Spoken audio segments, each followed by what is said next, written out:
நாமக்கல் பேருந்து நிலையத்திலிருந்து கொல்லிமலைக்கு போகிறதுக்கு எந்தெந்த நேரத்தில் பஸ் இருக்கு அப்படின்னு சொல்லி நம்மளுடைய ஃபாலோவர்ஸ் கேட்டிருந்தீங்க.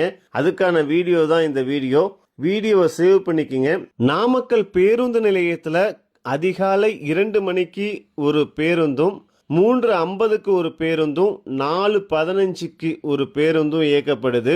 காலை நேரத்தில் 6:15க்கு ஒரு பேருந்தும் 7:50க்கு ஒரு பேருந்தும் 9:20க்கு ஒரு பேருந்தும் 10 மணிக்கு ஒரு பேருந்தும் இயக்கப்படுகிறது. மதிய நேரத்தில் 12:50க்கு ஒரு பஸ்ஸும் 2:10க்கு ஒரு பஸ்ஸும் 3:30க்கு ஒரு பஸ்ஸும் 5:40க்கு ஒரு பஸ்ஸும் இயக்கப்படுகின்றது. இரவு நேரத்தில் 7:45க்கு ஒரு பஸ்ஸும் கடைசி பேருந்தாக 9:10க்கு ஒரு பேருந்தானது இயக்கப்படுகின்றது. நான் சொன்ன தகவல் உங்களுக்கு போதுமானதாக இருக்கும்னு நம்புகிறேன். ஏதாவது டவுட் இருந்தால் கமெண்ட் பாக்ஸில் தெரியப்படுத்துங்க.